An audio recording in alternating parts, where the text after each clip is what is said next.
Okay, good morning everyone. This is Dong. This morning we will be discussing the mechanisms on how a warrant of arrest is being implemented as far as the Rome Statute of the ICC is concerned. Well, as we all know that in the past few days that the then President Rodrigo Duterte was arrested by the Philippine National Police with the request of the Interpol coming from the request was made because of the fact that there was a warrant of arrest that was issued by the ICC for the arrest of the person of the then President Rodrigo Duterte. Now this one was coursed through the Interpol, and from that on, the Philippine National Police granted or rather accepted the request, and thereafter they pursued the then President Rodrigo Duterte, who came from Hong Kong from his campaign with his daughter, the Vice President Sara Duterte, and then they were arrested by the Philippine National Police, of course, with the blessing of the Interpol, of course, the request. But the point is, we have to consider now. And this is my opinion as a lawyer. All lawyers may have their other opinions, but as far as I'm concerned, I have already thoroughly searched and researched and checked on the available laws, procedures, and such other ways in which how a warrant of arrest can be served if the same is coming from the ICC. Now, as we all know that the Philippines already withdrew as one of the members of the ICC. That was in 2019, I believe so. And so therefore, the question now is as to whether the alleged crimes committed during the time that we were still a member, can the ICC assume or acquire jurisdiction over such offenses, and together with the person responsible. Well, that is already settled in the case of Pangilinan versus Cayetano. I think that was decided on March 7, 2021. I believe so. That yes, there is all crimes committed allegedly prior to our withdrawal can also, the ICC has jurisdiction. So that is only one of the issues that we will be discussing this morning. But the point is, I'm really curious more about how can a warrant of arrest be implemented and be executed as far as an accused or a respondent in a case pending before the ICC relative to this the so-called quote-unquote crimes against humanity. Now, if you will look into the provisions of the Rome Statute, which is the procedure that is being followed by the ICC as far as the procedure, implementation and issuance of the warrant of arrest, and such other matters relative to the procedure and conduct of the trial in the International Criminal Court. Now, if you will look into the Article 59 of the Rome Statute, and it says arrest proceedings in the custodial state. Okay, so meaning the arrest, if the arrest is being made in the custodial state, which is the Philippines. So therefore, this Article 59 is the technically, quote-unquote, the Bible for those individuals or police officers or authorities who will definitely implement the arrest of the person pursuant to a warrant of arrest issued by the ICC. So it is. I will flash this later on. No? I'll try to place it here. Anyway, this is recorded. No, this is not live, so you can have a grasp and immediate perusal or information of what we're talking about. So it says here, Article 59, number 1, no, paragraph 1. No? A state party which has received a request for provisional arrest or for arrest and surrender shall immediately take steps to arrest the person in question in accordance with its rule, with this law and provisions of Part 9. Okay, so meaning, if a request is already accepted, so therefore it is already duty of the custodial state to immediately execute the warrant of arrest for the person being charged of any crimes that are cognizant of the ICC will be implemented. In this case, the then president is being accused of crimes against humanity. So therefore, technically, the ICC has already issued the warrant of arrest for his arrest now to be brought to the ICC for the regular procedure of trial. No? Anyway, he is presumed to be innocent unless proven otherwise. Okay, so it means that there is already a duty on the part of the custodial states, which is the Philippines. Now, take note, the custodial state, the Philippines. When you say custodial state, you're talking here of a state where the subject person, accused or respondent, is currently present. No, in this case, the then president was in the Philippines, so therefore the custodial state is the Philippines. Okay, so that is basic. No, there is an immediate surrender and everything. No, that will have to be followed. No, okay. And number 2 is that a person arrested shall be brought promptly before the competent judicial authority in the custodial state, which shall determine in accordance with the law of the state that, okay, before we proceed to the subparagraphs, we will discuss first this paragraph 2.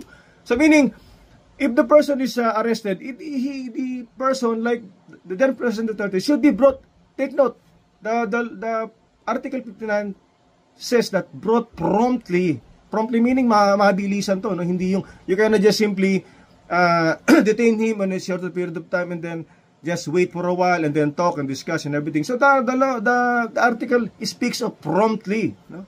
Before the competent judicial authority. So when you say competent judicial authority, you are talking here of courts, no? So we are talking here of courts, you are talking here of Supreme Court, Court of Appeals, RTC, MTC. Okay, those are the competent judicial authority. I don't see any reason why a quasi-judicial body is embodied or can be made or can be construed as a court of competent authority. I'm sorry to say, but quasi-judicial agencies, they are not actually courts, although they are performing judicial functions in relation to their office, such as DOJ and Ombudsman and such other government agencies which exercises quasi-judicial functions. No, they are technically not courts, but they are just performing the functions of a court, and so therefore they are in nature a quasi-judicial agency. So, in my opinion, they are not included in this provision that it should be a competent court, competent judicial authority. No? And you are talking here of what? Competent judicial authority of what? Of the custodial state. When you're talking here of the custodial state, you're talking here of the Philippines. You're not talking here of China, the Netherlands, Hong Kong, because the custodial state is the state where the subject person, accused or respondent, is found. So therefore, the custodial state here is the Philippines. So therefore, they are saying that when the President Duterte was brought to the Netherlands, The Hague, and therefore they are saying that it presupposes that The Hague or the Netherlands is now the custodial state, and so therefore the then President Rodrigo Duterte should be brought to any of the court of competent authority before The Hague or the Netherlands. In my opinion, it is not. Well, that is my opinion. You can always have your own opinion, but in my opinion, it is very clear that the custodial state is the Philippines, and therefore President Duterte should have been brought, no, immediately, promptly before a court of competent judicial authority in the Philippines. This may be either the Supreme Court, Court of Appeals, RTC, or MTC. But in this case, since the President is, or the then President Rodrigo Duterte was the President of the Republic of the Philippines, and so therefore his representation, or rather participation in the alleged crime is very vital, and it is of transcendental importance. And so therefore, you are talking here of court of competent judicial authority. I may say it is already Supreme Court that he should have been brought. No, now why does this Article 59 say about this promptly brought before competent judicial authority? It is said here that under subparagraph A, the warrant applies to the person. Okay. Now, it says that the court, no, competent judicial authority must always determine if the warrant, no, applies to that person. So, this is technically akin to a authentication of the warrant of arrest, no, not being served to this subject person, because take note that we don't have any knowledge as to whether the warrant of arrest, I'm not saying that it is not authenticated or it's not authentic. What I'm saying is that there must be a determination as to whether this warrant of arrest is indeed came from the ICC, not just simply saying that a piece of paper with such directives for the arrest can be shown to the accused, and then it can be construed later on that this is the actual warrant of arrest that should be served and issued by the ICC. There must be a verification with the ICC, and that if that's verified, I think that's verified. So we can possibly say that the warrant of arrest has already been verified. But does the warrant of arrest apply to the person? That's another matter. So the court, no, the competent judicial authority must determine as to whether the warrant of arrest really applies to such subject person being subject matter of the arrest, no? Secondly, person has been arrested in accordance with the proper procedure, no? So not only the fact that as to whether the warrant applies to that person, the competent judicial authority must also determine as to whether the process, the regular process of serving a warrant of arrest has been followed by those individuals or authorities who is implementing or executing the warrant of arrest, no? So therefore, what are these proper processes? Okay, the court must determine now whether the accused was accorded his Miranda rights. No, what are these Miranda rights? Right to remain silent. Anything that you say may be used against you. You have the right to an attorney. If you cannot provide one, then the court will provide you one. And these are some of the matters that should have been, excuse me, should be considered by the authority, no? So, in my own opinion, again, my opinion is good as for me only. If other lawyers will agree, then thank you very much. If not, I do respect that. But the point is, upon the arrest, the then president should have been brought before the court of competent authority, no? Competent judicial authority, as the Article 59 so provides, no? So that's basic, no? And then again, I was saying the processes, no, he should have been determined, no? The court will determine now whether everything that has been followed, how was he given a counsel, if there were lawyers in his presence. Does it necessarily mean that those lawyers are were his personal choice? Because I do believe that the then president was requesting for his daughter, the vice president, to be allowed to enter the area where he was being detained, but he was not allowed. The vice president was not allowed because he was saying that the president, the Duterte, was saying that her daughter will be there as his daughter will be there as his legal counsel, because as we all know, Vice President Sara is a lawyer, and so therefore that is the choice, a personal choice. Take note, personal choice being requested by the subject person, which is the then president Rodrigo Duterte. And I may say that this should have been accorded, no? The vice president being a lawyer, no, as such, and being requested by the then president Rodrigo Duterte to be present, that should have been allowed. Technically, no, my opinion, again, if you have your opinion, there's no problem, but this should have been allowed. But again, this was not given to him.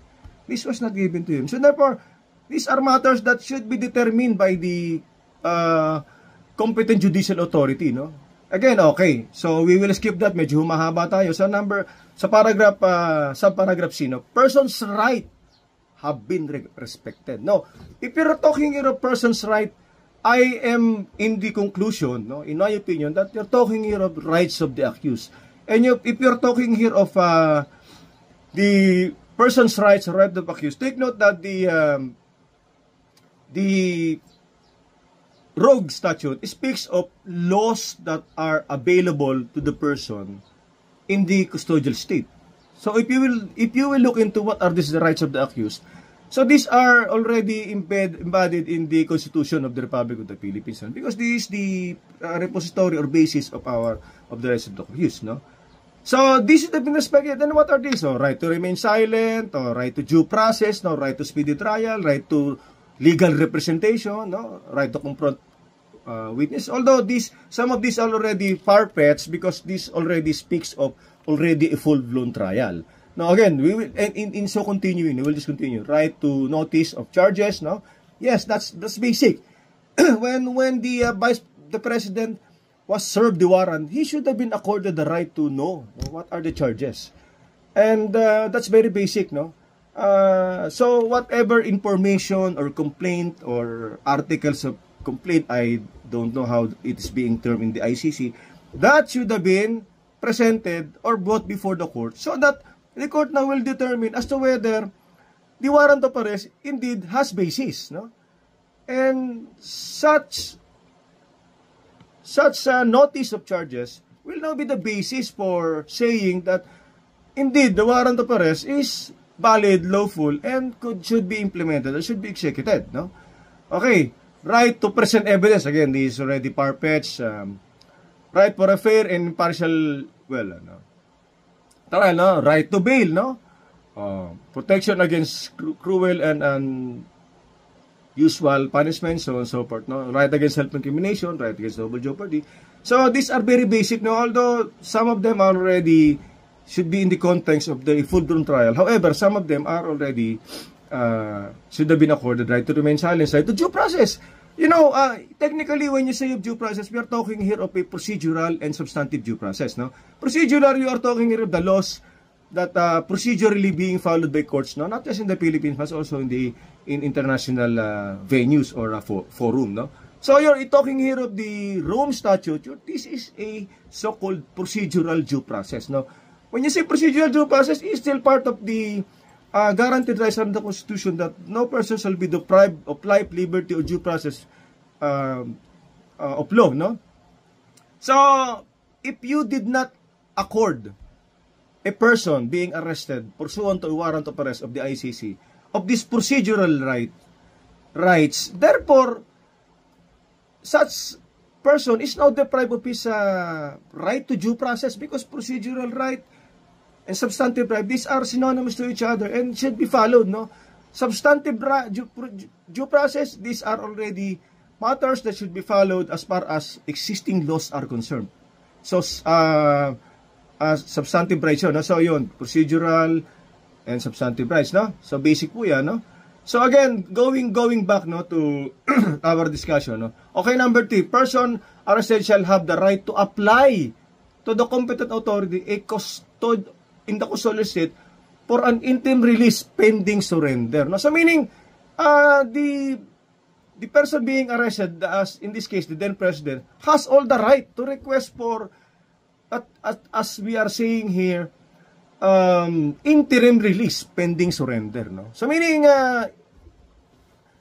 he can request for a provisional release, interim release, pending the determination of competent judicial authority of the veracity and validity of the warrant of arrest issued by the ICC.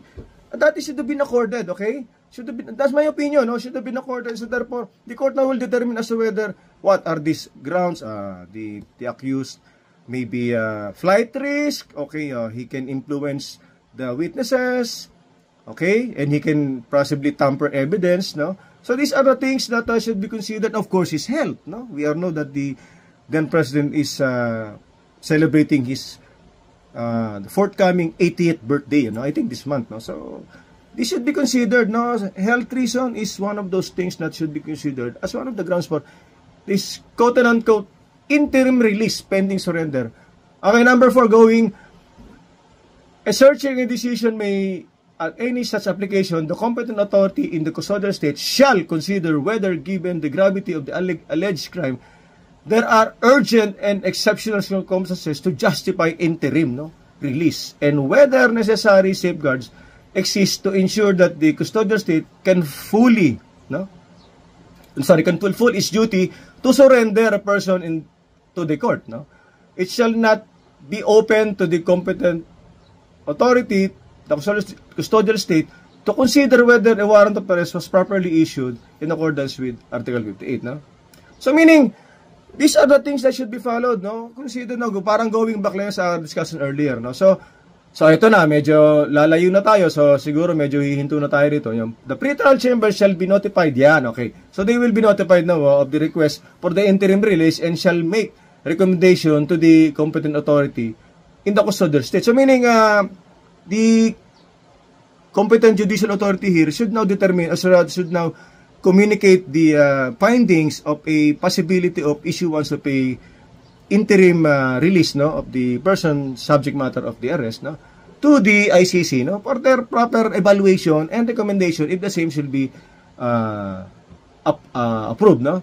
So yeah, no, so number 6 naman, in the person is granted interim, no, will be released, no, may request periodic report on the status of the interim release. Now, of course, ICC will somehow request the competent judicial authority for a periodic report of whatever procedures or matters that been undertaken relative to this request for or granting of the interim release. No.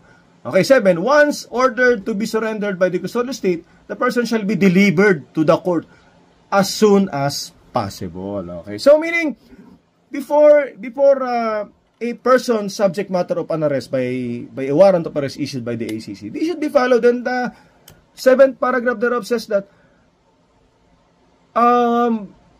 once ordered to be surrendered by the custodial state, no, the person shall be delivered to the court as soon as possible, no. So meaning, after all of this section 59 has been fully complied with, fully followed, procedurally, no, then that's the time now that person arrested now under the warrant of arrest issued by the ICC is now that's now the only time where such person can now be brought to ICC in The Hague or in the Netherlands for his detention as far as the cases of crimes against humanity are concerned, no. So these are things that I am just trying to impart and to share to you, everyone, no? Because I'm just really wondering, be as a lawyer, no, if all of these are followed or procedurally in substantive due process and procedural due process, no? Because these are very important. Take note that a person's right, no, will be with him wherever he go. If you are in the Philippines, you are in The Hague, you are in China, Russia, Hong Kong, your right will always be should always be respected. It is always you always carry your rights, no, being a person. That's generally accepted principles, no, and human rights, no, international law, no. So we have all the rights. So therefore, this may be he may be facing charges before the International Criminal Court, the then President Rodrigo Duterte. However, these rights are always available. In fact, the then Vice President Rodrigo Duterte is presumed to be innocent unless proven otherwise, no? So therefore, these are matters that we have to consider, no? As I was discussing earlier, no, in the radio, if there is a conflict between international law and municipal law, which are talking of the Constitution, then it is the municipal law or the Constitution shall prevail. So, if the Constitution, if we have our procedural and substantive due process under the Constitution, then that should have been followed, no?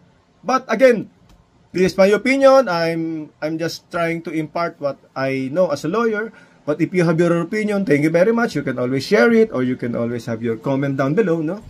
So that we can, okay, this is a working process, no? I'm not saying I'm right, I'm not saying I'm wrong. What I'm saying that my basis is the Rome Statute and such other existing laws that are available within our grasp, no? Okay? So these are matters that it's quite, I don't know, how do we term it? It's more of a swift and immediate thing that took place, no? Like that's before our eyes, snap of a finger, no?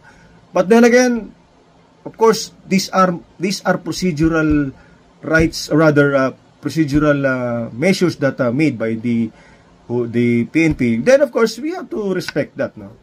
So again, my last word is that again, we have to be stay calm and pray for everybody, the president, the vice president, for the Duterte, and all others officials in the government, or the families, relatives of the Dutertes, no? We have to pray for them, and then hopefully this will be settled as soon as possible, because we are talking here of a precedent that may happen in the future, no? And we have to be very circumspect and be cautious about this, because we are all Filipinos and we are affected about what happened. But then again, I'm saying that everything is part of the process. Everything is the implementation. They have their basis now, so we can always respect that. Now it's only an opinion. I'm saying, as far as this Article 59 of the Rome Statute is concerned, no? And such other matters or laws surrounding it, Constitution, no, rights of the accused, no, in everything, no.